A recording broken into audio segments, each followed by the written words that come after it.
quick class. Oh, yeah. All right. I tell you what, a person who believes that this wasn't set up by our own government is an idiot. Let me crack the window a little bit and then close the door. All right. Although the intricately carved box and chest of drawers are on display as beautiful art objects, its roomy interior provides convenient storage space. Miss Hebo, what do you think about this sentence?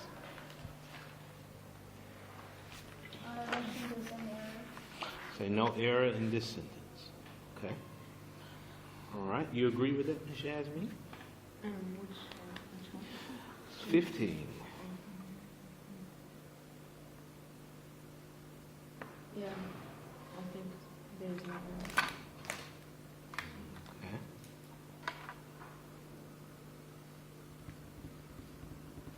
Miss Heidi. You think it's D? That's very interesting. What about you, Kareem? Like, at first I had it on no error, but I also think it's D. Why D? Well, Subject and verb. You agree with that? yeah. Subject and verb agreement? Subject and verb, sorry, pronoun. Okay, Mr. Kareem, are you just giving me like reflex answers? Okay, so tell me, Mr. Kareem, what do you think is wrong with this? Well, I'm not sure, like, is he talking about the intricately carved box? But there's also chest of drawers, so, like, it's kind of confusing. So you're saying that it's ambiguous pronoun reference. You agree with that, Miss Heidi? Ambiguous pronoun reference? Yes? Okay, I guess it's going to be D. Yes. Yeah, we have box and whenever you see two things and you followed by a pronoun, the alarm should go off in your head. Okay. Milo said that he was going to try and arrive earlier for his English class in order not to miss the beginning of the lesson. Sounds like a good idea. Yasmin?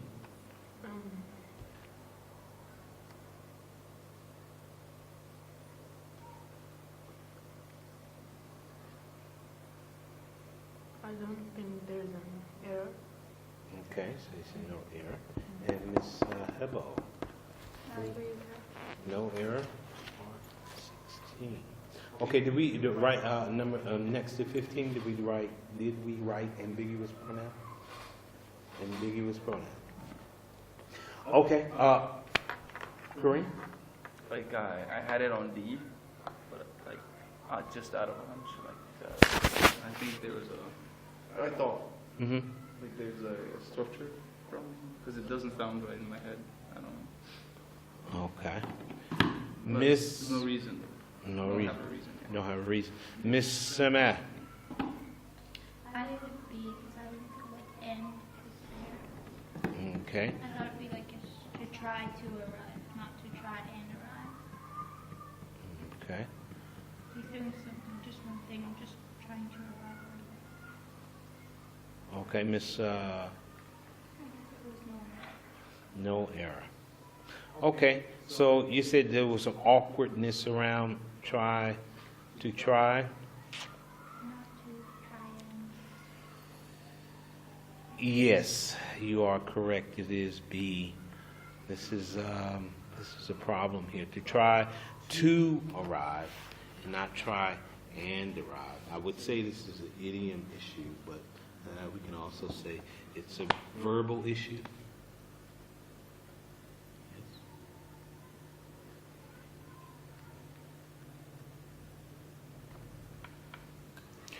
Okay, 17. Langston Hughes, whose poems are read throughout the world as one of the premier writers of the period, known as the Harlem Renaissance.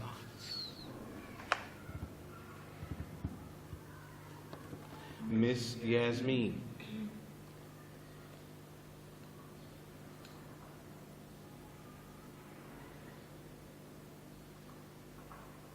I think there's an error in is one. Okay, and what can we identify it? Let me put some identification on that error. What type of error do you think that is? Like, I don't think there should be a comma. So is Before it, is, before is. shouldn't be a comma. There Oh, shouldn't. okay. But remember now, the comma is not underlined.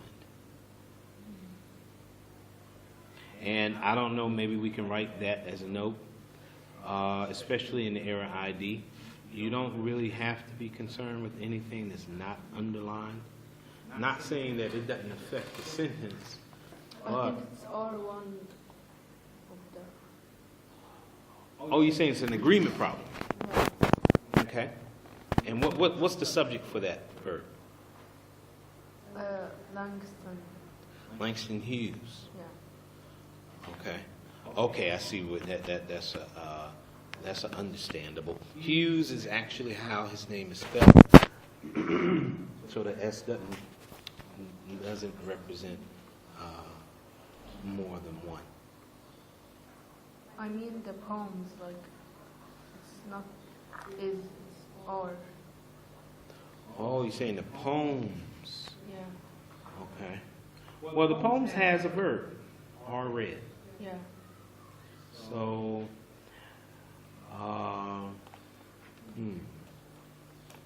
Miss Emma? Just said no error. No error. Miss Heidi? Okay. Okay, so let's do some circling here. Circle the underline for A.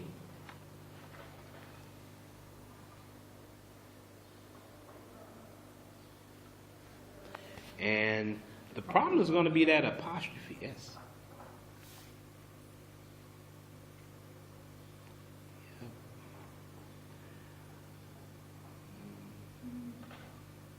That's going to be a problem. We wouldn't do that. I mean, of course, that apostrophe means, I guess, who is. The possessive form of who is what? Whose. And understandable error, especially if we're reading it because it sounds the same as the word itself would sound.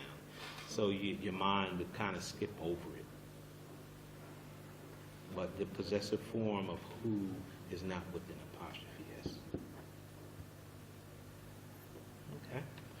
Okay. Yes. I guess we can say relative pronouns, maybe.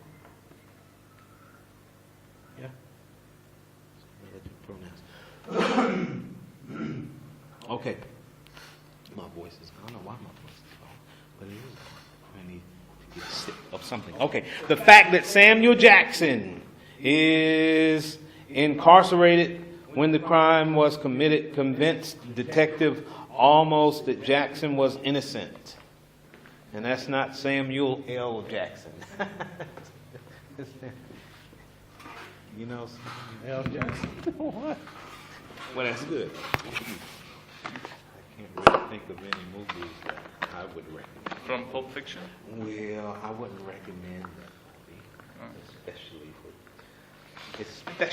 for teenagers. So maybe we don't know who he is. Why don't you go home and say, Mr. Quick said we should watch What?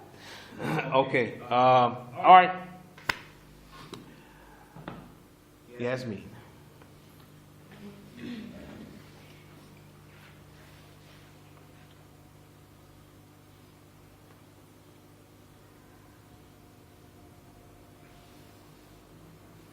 I don't know that. No. Okay. All right. So, okay. Miss Hebo. I don't see any error. Any errors? Okay. Mr. I think A, because like is, so is a verb tense. It should be was incarcerated. So like, Okay. What do you say, Miss Heidi? Agree? Mr. Man? Yeah. Shift in verb tense. This is a classic case of shift in verb tense. Mhm.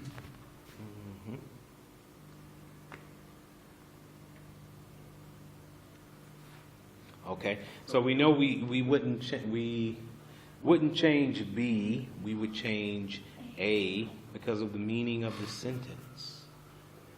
So we had to also apply meaning here, and we call these faulty predictions. But I would say shifting verb tense. Classic.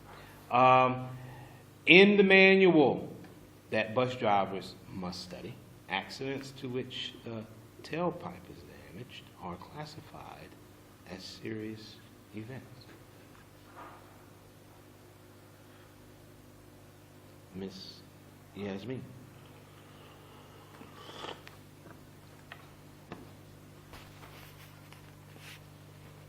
I think it's B. Okay, why B? What would you classify that error as? Okay. And the reason I keep saying what would you classify that error as, that's because that's actually what the name of these types of questions, error ID. So in your mind, you should be identifying it. Not only being able to see it because it sounds awkward, which is good. I mean, you know, usually you get it right maybe 85% of the time. But you also, it's like a double check. In order to double check, you want to be able to identify the error in your mind. That way you'll always get it right. Can we put an ID on that error? Anyone? If you don't agree with Miss Yasmin, we can, Miss Heidi, what do you think? You said D, okay. And Miss Hebo? You agree with Heidi and Miss Samat? Well, I'm just confused between D and E because I think it's D if it goes onto tailpipe. If classified as actually about the accidents, then there wouldn't be any error. Okay. And Mr. Kareem? no error. No error. Okay, well, I'm going to have to agree with Yasmin. Yes. Can it be in which? Yeah, I think the main issue is, and you're right, the main issue is, of course, idiom usage there, prepositional idiom usage. So accidents, you could even say, no, I won't say by which, but in which definitely. But it definitely wouldn't be to. To which. Okay. Either the sewing machine is defective or cleaned improperly with an oil-based solution instead of soap and water.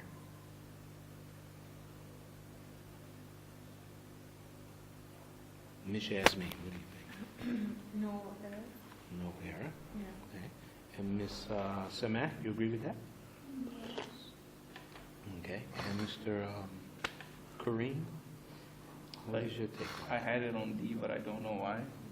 Okay. So you agree with no error. Miss Hebo? No error. Okay. And Miss Heidi? No error.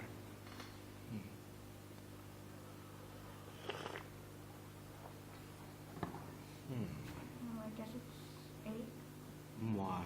because of the verb. Yes. Yes. We have the verb is not correct here. The tense. We'll say this is verb tense. Verb tense. I wanted to say shift in verb tense, but I don't think we have two clauses there. So, but if we follow the other tenses of the other words, then it becomes obvious, or the tense of the whole sentence becomes obvious that we're talking about something that happened in the past. Yes? Y'all see that? Okay, verb tense. The gardener's request given to Will and I will be honored if funds become available in the new budget. Miss Yasmin. No error. Okay. Miss Hebo? B. Why you say B? I think it's supposed to be given to Will and me. Okay, so you're saying it's a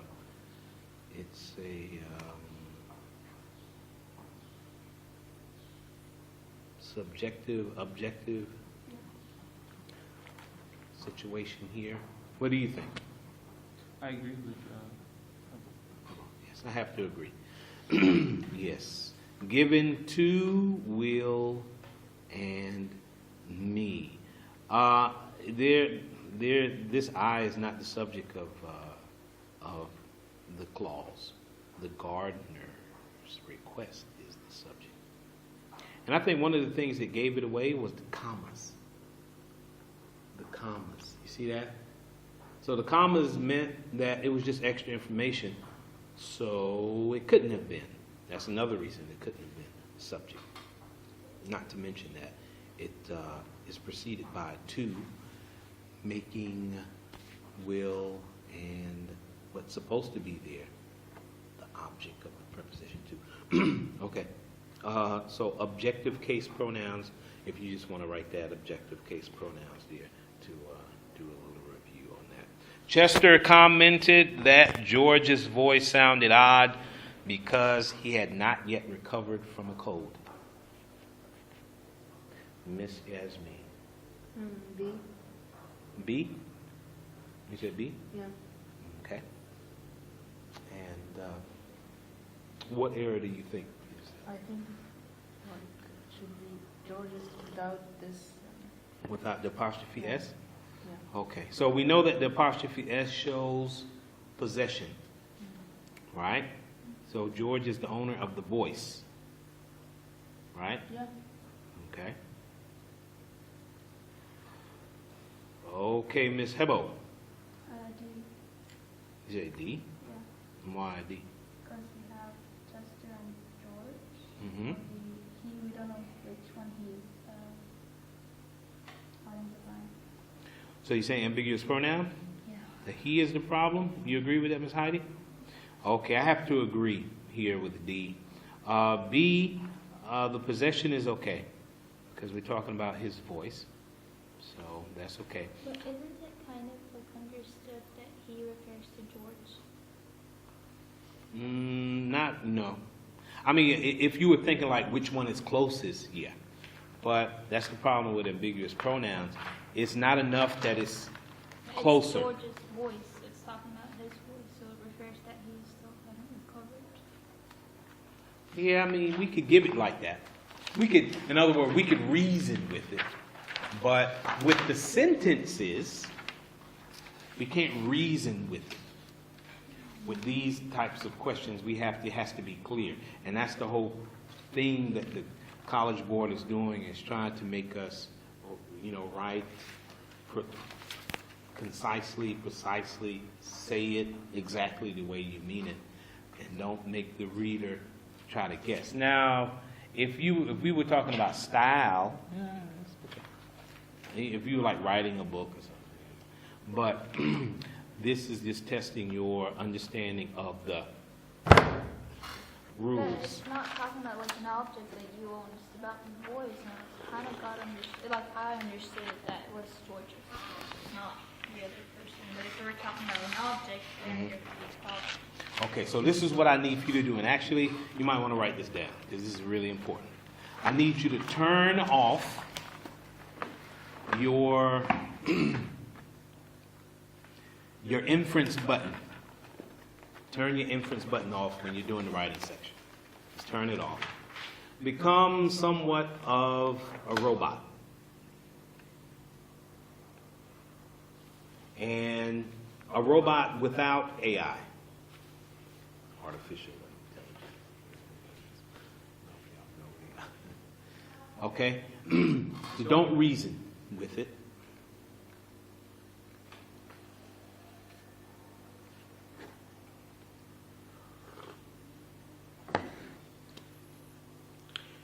And don't assume that the writer meant this or that. Now, of course, you have to turn your inference button back on when you get to the reading part. It's just the way it is. However, on the writing part, turn it off. Now, you do have to look at the logic of the sentence.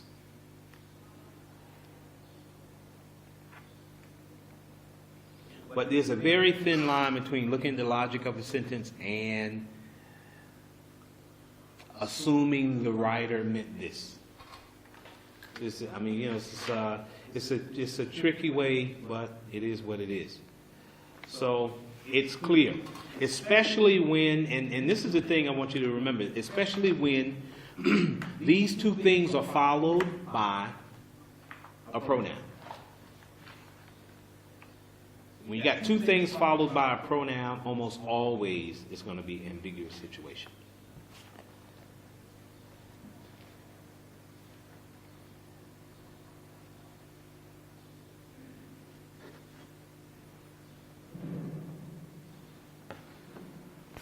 Don't give the writer any leeway. Don't do any work for the writer with these sentences. Okay. So we got the ambiguous part. Okay. 23. The chief executive editor, not the writers, has been under pressure to complete the latest issue. Miss Yasmin.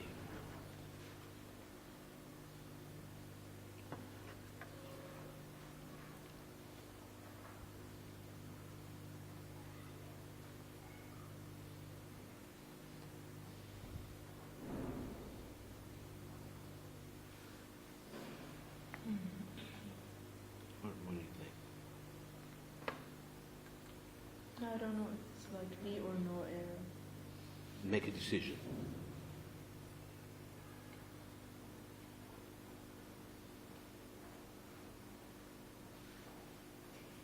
Okay, I'd say B. Oh, okay. All right. So I'm calling on Yasmin first because she wasn't here to do the test. Y'all know it. Okay. All right. So Ms. Yasmin, Ms. Yasmin's gut feeling is B. Yes? What do you say, Mr. Kareem? No error. You say no error. Okay. All right. So I'm assuming that you said B because you're saying the has should be have. Is that why you said B? Okay. All right. Remember expressions that come in between the verb and the subject. Remember, we just ignore them. So, not the writers, we can ignore that. So let's read it without not the writers. The chief executive editor has been. See that? Yeah, then it's right. So B is okay. Miss Heidi? It is E, yes. There's not much.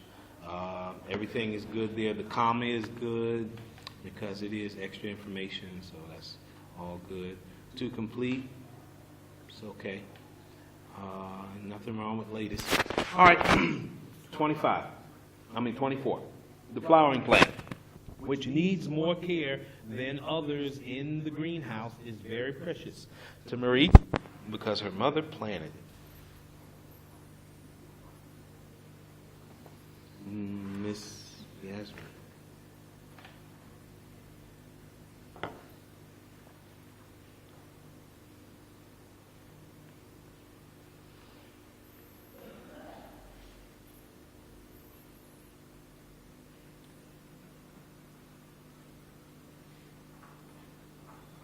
I think it's A. And it's A. Okay. And what's wrong with A? I think it's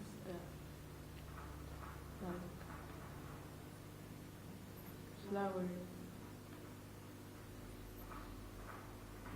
Oh, it should be that flower? Okay. Miss Hebo, what do you think? B. Hmm? B. B? Why B? I say that it should all be there, like all the verbs should be paired, and that it should be needed, not needed. Okay, so you're saying this is a shift in verb tense issue? And and that all the verbs should be in the same tense? Okay, now I want us to remember this now from shift in verb tense. That we can change we can shift the tense as long as there's a reason. It can be shifted. So I don't want you to think, okay, shift in verb tense means you can't ever change tenses of the verbs from clause to clause. It would seems to be perhaps still C and then D different. Okay, so when we're talking about, so now here's where we use a little logic here. We're not making any assumptions. We're not doing any inference. But we're just saying the meaning.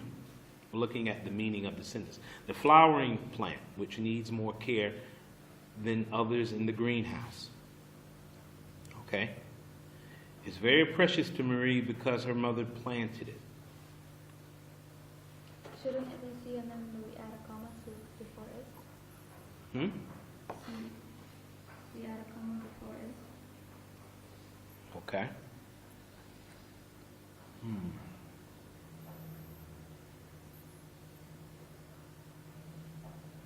Yeah, I agree.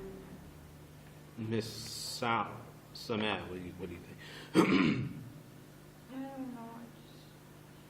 If it was an apostrophe, then we need another comma. But I thought of it as in which it needs a comma before it. It's not like an extra information. Okay. Okay. I'm going to have to go with Miss Hebo's second. No, Miss Hebo anyway. Miss Hebo, what you said, the last thing you said. Yeah. Which, obviously, we know a comma should always be before which. So, if it's in the middle of an independent clause, then we're going to need another comma because it's extra information. So, where's the other comma going to go here? It has to go after greenhouse. That's the comma for which. Huh? Isn't that the comma for which? Well, a comma before which, and then a comma after the clause, the which clause, because that's going to be extra information. Now, if the which was at the end of the sentence, the clause which clause at the end, then of course we'll need another comma. Yes, so yeah, it needs to be a comma there. And because of the meaning of the sentence, planted is okay. So structure maybe? I think that's sentence structure because that's really only where we talked about the comma situation. I want to take a pause for the cause here. And hope this works. Pause for the cause. I need you to take some notes. So pause for the cause. And let's see if I can get this. I don't have to get up.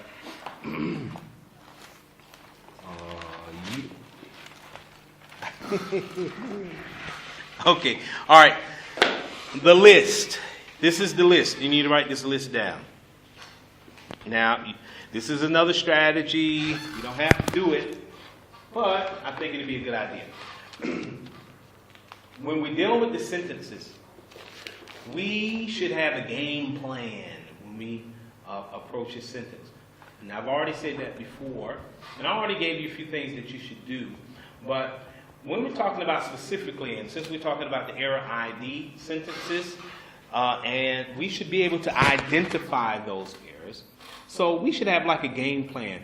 Things that we look at, or look for, or check when we look at a sentence. And here's a checklist of things, and you can do it in this order. I mean, this is just a strategy. You can make up your own checklist, or you can do it in your own order. But believe it or not, you can go through these 13 things in like a second or two. That's how powerful the brain is. But it comes from practice. Okay, so in my checklist, in my strategy, I say, number one, identify the independent and subordinate clauses, and then check for subject-verb relationship, and then the agreement of the subject and verb, then the pronoun and antecedent agreement, and that covers the whole spectrum of the whole issue with pronouns and antecedents. Then check for pronoun case and ambiguity, and then check for proper verb tense. Check shift verb tense. Then check the conjunctions and punctuations, like the commas and stuff like that. I'm talking about sentence structure, of course. Check the modifying phrases.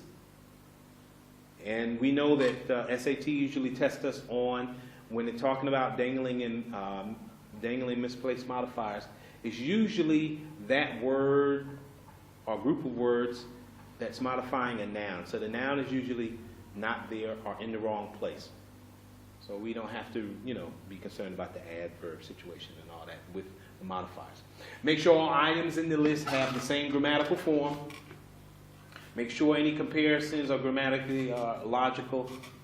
Check for improper idiom usage, and then check for diction usage. So this is your checklist. Now, I'm not saying that it covers everything, but it definitely covers a lot. Because what you don't want to do is you don't want to have forgotten some things to check. Because that might be the thing that gets you the question wrong. So we got to have a game plan. What's our game plan when we sit down to go at a sentence? Now, of course, I guess I don't have to say that you actually have to know all of these. So if you don't know all of these, the list ain't going to work.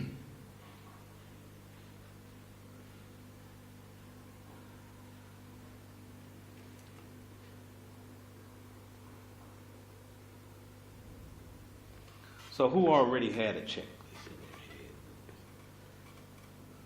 I just never thought that the comments are even there. I think I should do that in consideration. That's what I thought.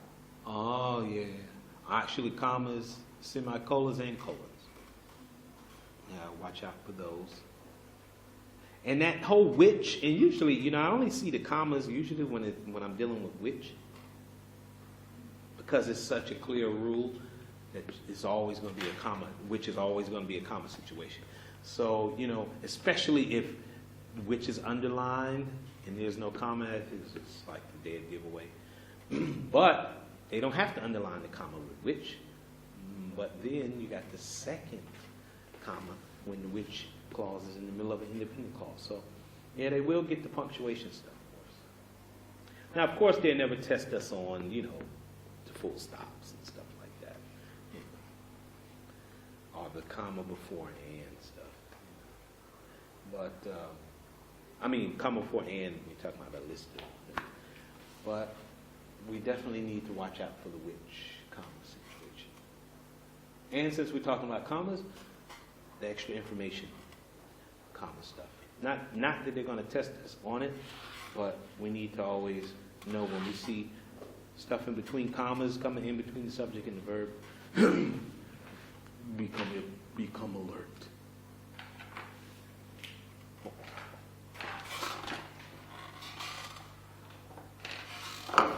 Okay, so I'm going to say it again. I know I just said it.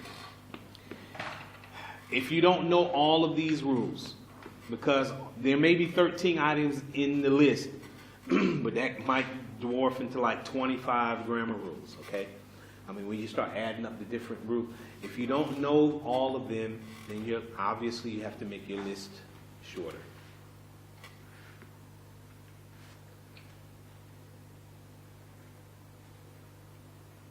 And like I said, that might not be everything. This is everything that I could think of. Without making the list too long. It's a good number for the list. All right, so let's get back to business.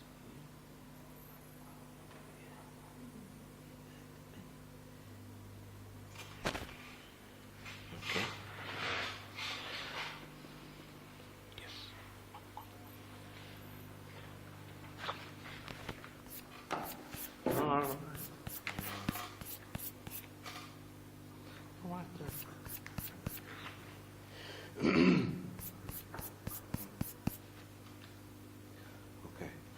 Okay, so I think we have an opportunity to finish this last one, two. Okay, so we're on what? Oh, we're on 25. Okay, so let's begin here.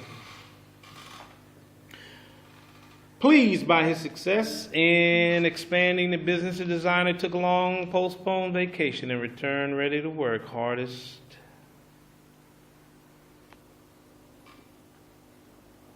Miss Yasmin. I think it's, I'm confused before, like, should we put like a comma before and?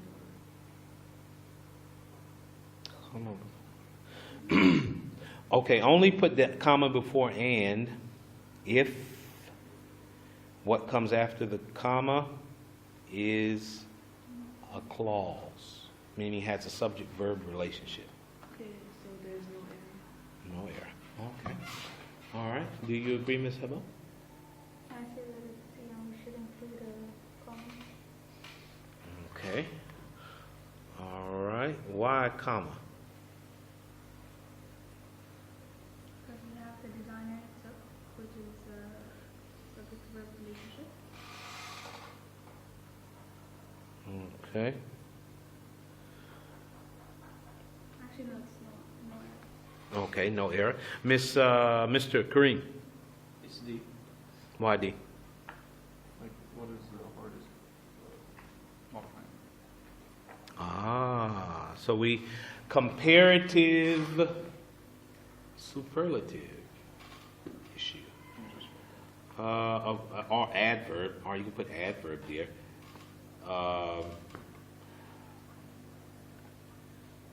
No, I would say compared to superlative. So it should be to work more harder, right?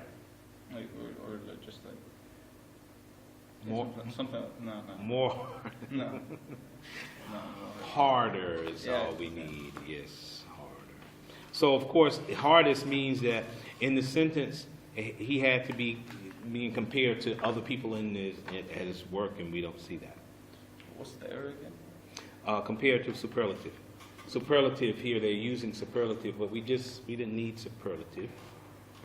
We didn't need that. What if we said to work hardly as an adverb? To work hardly.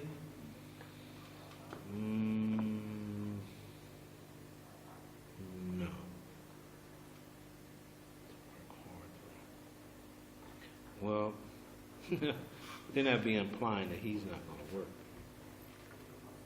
So, but I think the sentence itself is saying that now he's had some break time, now he's ready to come back, give it a good go, so he's going to work harder.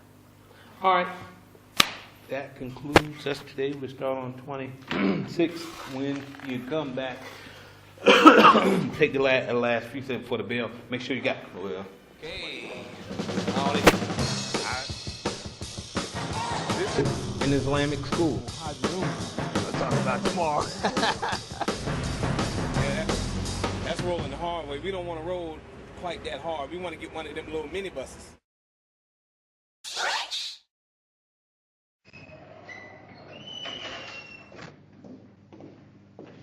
What's up? And 14. What's up? Tell you what, a person who believes that this wasn't set up by our own government is an idiot. Everybody's gone out of their mind. Welcome to Mr. Quick's class. Welcome to Mr. Quick's class. Welcome to Mr. Quick's class.